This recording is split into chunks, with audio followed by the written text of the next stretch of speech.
ሰላም ጤና ይስጥልን። ከኦሮሚያ ሚዲያ ኔትወርክ ደጀኔ ጎተማ ነኝ። ዕለታዊ ዜና እነሆ። በምዕራብ ሐረርጌ ዞን ሚኤሶ ወረዳ የሚንቀሳቀሰው የኦሮሞ ነጻነት ሰራዊት ለአሰሳ በተሰማሩ የስርዓቱ ታጣቂ ኃይሎች ላይ ጥቃት ማድረሱ ተገለጸ።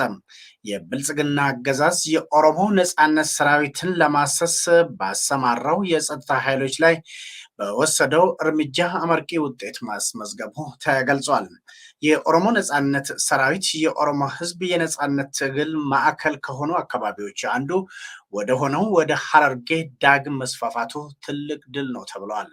በተመሳሳይ ሁኔታ በአርሲ ዞን ሙኔሳ ወረዳና በአጎራባች አካባቢዎች የኦሮሞ ነጻነት ሰራዊትን እንቅስቃሴ እየተጠናከረ መሄዱ ተገልጿል። የአካባቢዎቹ ነዋሪዎችም የኦሮሞ ነጻነት ሰራዊት በተለያዩ የኦሮሚያ አካባቢዎች ይዞታውን ማስፋፋቱ ተስፋ ሰጪ ነው ሲሉ ገልጸዋል። የኦሮሞ ነጻነት ሰራዊት በደቡብ፣ በምዕራብ፣ በደቡብ ምስራቅና በመካከለኛው ኦሮሚያ ድሎችን እያስመዘገበ በተቆጣጠረባቸው አካባቢዎች ህዝባዊ ውይይቶችን እያካሄደ መሆኑ መገለጹ ይታወሳል። በዚሁ መሰረት በኦሮሞ ነጻነት ሰራዊት የደቡብ ዕዝ ጉጂ ዞን በተቆጣጠረባቸው ቦታዎች ከነዋሪዎች ጋር ህዝባዊ ውይይቶችን እያካሄደ መሆኑ ተገልጿል። ሰራዊቱ ከብልጽግና የጸጥታ ኃይሎች ባስለቀቃቸው የጉጂ ዞን ኤልደሎ ወረዳ አካባቢዎች ከህዝቡ ጋር ተወያይቶ ግንዛቤ አስጨብጧልም ተብሏል። በጉጂ ዞን ኤልደሎ ወረዳ ጥቅምት 8 ቀን 2021 ዓ.ም በተካሄደው ውጊያ በጠላት ኃይል ላይ ድል ማስመዝገቡን የኦሮሞ ነጻነት ሰራዊት ደቡብ ዕዝ ጉጂ ምድብ ገልጿል።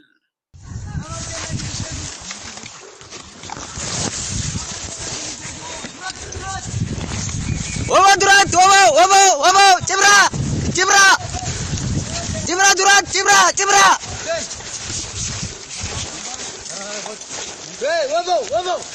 ወበ ሴንቶ ናማርከና ዲልጄሲን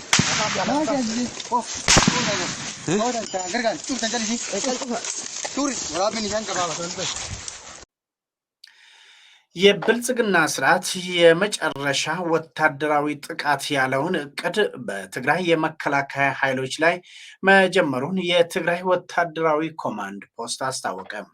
ከጥቅምት 1 ቀን 2014 ዓ.ም ጀምሮ የብልጽግና አገዛዝ በእግርኛ የሚያደርገውን የማጥቃት እርምጃ በሁሉም ግንባሮች መጀመሩን መግለጫው ገልጿል።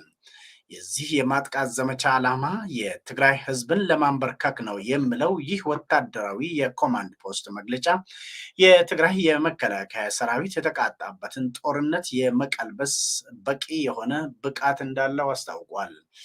በአብይ አህመድ እየተደረገ ያለው ጦርነት የትግራይን ህዝብ የማጥፋት የጄኖሳይድ ጦርነት አካል ነው ብለዋል መግለጫው። የብልጽግና ስርዓት የከፈተውን አዲስ ጦርነት የዓለም አቀፉ ማህበረሰብ እንዲያወግዘውና ጫና እንዲያሳድርበት የትግራይ ወታደራዊ ኮማንድ ፖስት በመግለጫው ጠይቋል። የብልጽግና ስርዓት ባለፉት ተከታታይ 4 ቀናት የአየር ጥቃት እያደረሰ ነው ተብሎ ተነግሯል። የኦሮሞ የፖለቲካ እስረኞች ጉዳይ ለአፍታም ልረሳ አይገባም አሉ የቦረና ቄሮች። አቶ ጀዋር መሐመድ፣ በቀለ ገርባ፣ ሐምዛ ቦረና፣ አብዲስ ረጋሳ፣ ኮሎኔል ገመቹ አያና እና ሌሎች የኦሮሞ የፖለቲካ እስረኞች የተወዳጁን አርቲስት ሃጫሉ ሁንዴሳ ግድያን ተከትሎ በእስር ላይ እንደሚገኙ ይታወቃል። ብልጽግና እነኚህን የህዝብ ልጆች ያሰረበት ዓላማ ግልጽ ነው ያሉት የቦረና ቄሮ የኦሮሞ ወጣቶች የኦሮሞን ህዝብ አዳክሞ ህዝቡን ተስፋ ለማስቆረጥ በስሌት የተሰራ ነው ብለዋል። በጀዋር መሐመድ ላይ የተደረገው የግድያ ሙከራ አልሳካ ሲል አርቲስት ሃጫሉ ሁንዴሳን በመግደል ሁኔታውን የኦሮሞ የፖለቲካ ኃይል ለማዳከም ለመጠቀም በማሰብ በመላው ኦሮሚያ ግጭት እንዲነሳ ያደረገው ብልጽግና መሆኑ ሊሰምርበት ይገባል ብለዋል ወጣቶቹ። በአጠቃላይ በሀገሪቱ ውስጥ የተፈጠረው አለመረጋጋት የዓለም አቀፉ ሚዲያ ትኩረትን ስቦ እንዲሁም የዓለም አቀፉ ማህበረሰብ ኢትዮጵያ ውስጥ ያለው አለመግባባት ልትፈታበት ይገባል የሚለውን መፍትሄ ስመክር ቆይቷል የሚሉት ቄሮዎቹ በአሁኑ ሰዓት የአብይ ስርዓት በኢኮኖሚ የማዳከሙ እርምጃ መቀጠሉን በማንሳት ቀጣዩ የዓለም አቀፉ ማህበረሰብ እርምጃ ምን ሊሆን እንደሚችል በንቃት እየተከታተሉ መሆናቸውን ተናግረዋል። በዚህ ሁኔታ ውስጥ የኦሮሞ ህዝብ ምሁራኑንና ታጋዮቹን በጠላት እጅ ወይም እስር ቤት ትቶ ዓመት መቁጠር አይገባውም የሚሉት ቄሮዎቹ መሪዎቻችንን እንዴት ከእስር አውጥተን የሀገር ባለቤትነታችንን እናረጋግጣለን በሚለው ጉዳይ ላይ ራሳችንን ልንጠይቅ እንዲሁም ልንተገብር ይገባል ሲሉ የቦረና ቄሮች ለኦኤምን መልእክታቸውን አስተላልፈዋል። በምዕራብ ወለጋ ዞን እስርና ግድያ መቀጠሉን የአካባቢው ነዋሪዎች ተናገሩ። በምዕራብ ወለጋ ዞን ሀሮ ወረዳ ከወልዲያ ዩኒቨርሲቲ በጸጥታ ችግር ምክንያት ተመልሶ ቤተሰቦቹ ጋር የነበረን ወጣት ተማሪ የብልጽግና ወታደሮች በጥይት ደብድበው መግደላቸው ተሰምቷል። ሟቹ ባይሳ ተስፋ አሰፋ የተባለ የወልዲያ ዩኒቨርሲቲ ተማሪ ሲሆን በወልዲያ በተፈጠረው የጸጥታ ችግር የተነሳ ወደ ቤተሰቦቹ ከተመለሰ በኋላ ከኦሮሞ ነጻነት ሰራዊት ጋር ትስስር አለህ በሚል በቤተሰቡ ፊት በጥይት ከገደሉት በኋላ ሁለት ወንድሞቹን አፍነው መውሰዳቸው ታውቋል። ይህ በእንዲህ እንዳለ እነኚህ የጸጥታ ኃይሎች በአካባቢው ከኦሮሞ ነጻነት ሰራዊት ጋር በተገናኘ አሰሳ እያካሄድ ነው በማለት ማህበረሰቡን እያዋከቡና ከፍተኛ ስጋት ውስጥ እንዲኖር እያደረጉ መሆኑን ኦኤምን ያነጋገራቸው ምንጮች ተናግረዋል። እንዲሁም በወረዳው ቁጥራቸው በውል ያልታወቁ ሰዎች ከኦሮሞ ነጻነት ሰራዊት ጋር ግንኙነት አላቸው በሚል በዘፈቀደ የታሰሩና የተገደሉ የሚገኙ መሆኑን የሚናገሩት ምንጮቻችን በአካባቢው የኔትወርክ ብሎም የሌሎች የመገናኛ ዘዴዎች በመዘጋታቸው መረጃዎች ታፍነው እንደሚገኙ አብራርተዋል። በኦሮሞ ወጣቶችና ብሔረተኞች ላይ የተከፈተው የእስራትና የማዋከብ ዘመቻ በብልጽግና ላይ የተጀመረውን የጸረ ባርነት እምቢተኝነት ወደኋላ አይመልሰውም ሲሉ የኦሮሚያ ወጣቶች ለኦኤምን ገለጹ። በቅርቡ በተከበረው የእሬቻ በዓል ላይ በቀለ ገርባ፣ ጀዋር መሐመድ፣ ሐምዛ ቦረና፣ ደጀኔ ጣፋ፣ አብዲ ረጋሳ፣ ኮሎኔል ገመቹ አያና፣ ለሚቤኛ፣ ሚካኤል ቦረንና ሌሎች የኦሮሞ የፖለቲካ እስረኞች ይፈቱ፣ ብልጽግና ጠላታችን ነው፣ አብይ አህመድ ከሃዲ ነው የሚሉ መፈክሮችን በማሰማታቸው መታሰራቸው ይታወቃል።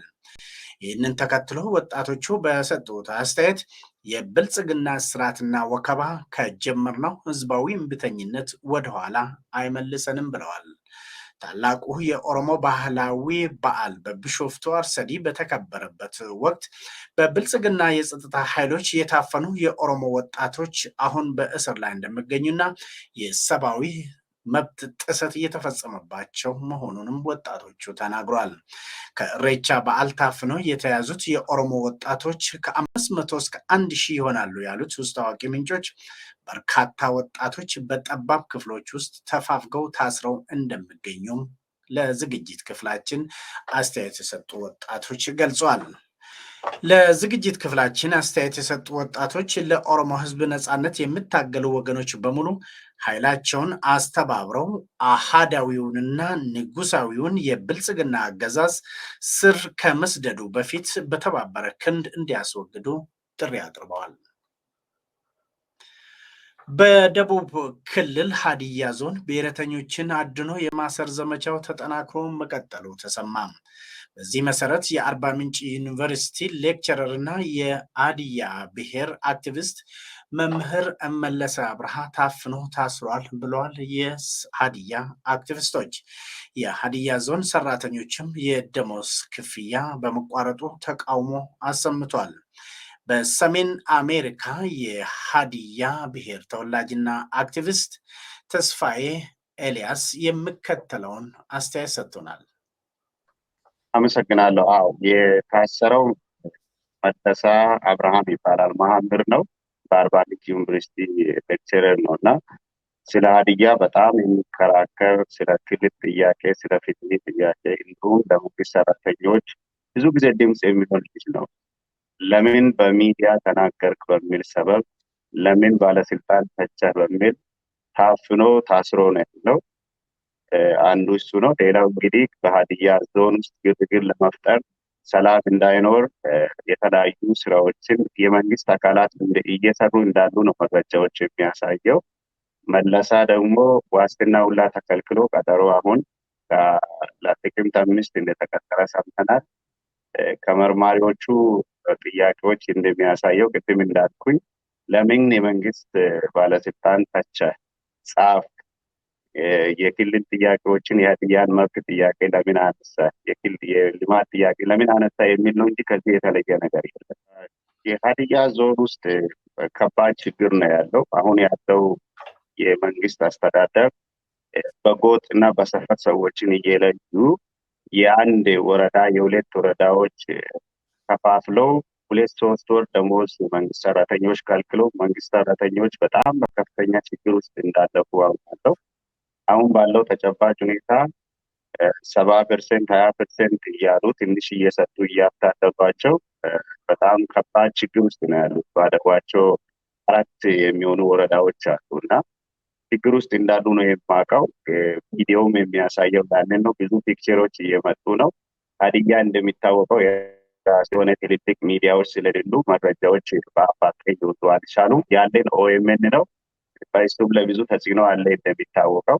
ለዚህም እድል በጣም ነው የማመሰግነው። ኦኤምኤንን አምሰው ሰባት ሚሊዮን በእጁ ይዟል። እንቀጥላለን ስብሰባ በቃ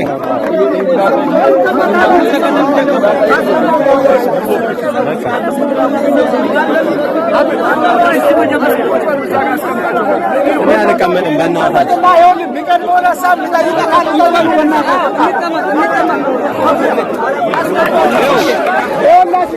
እዚህ ጋር ቁጭ በሉ።